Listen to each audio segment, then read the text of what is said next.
আজকে বানাবো chicken sausage.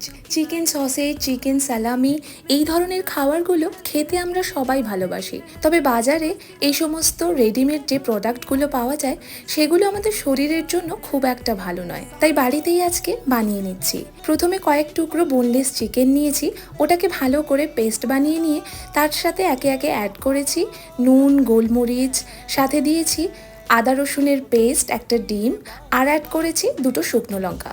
শুকনো লঙ্কার বদলে চিলি ফ্লেক্সও অ্যাড করা যায়।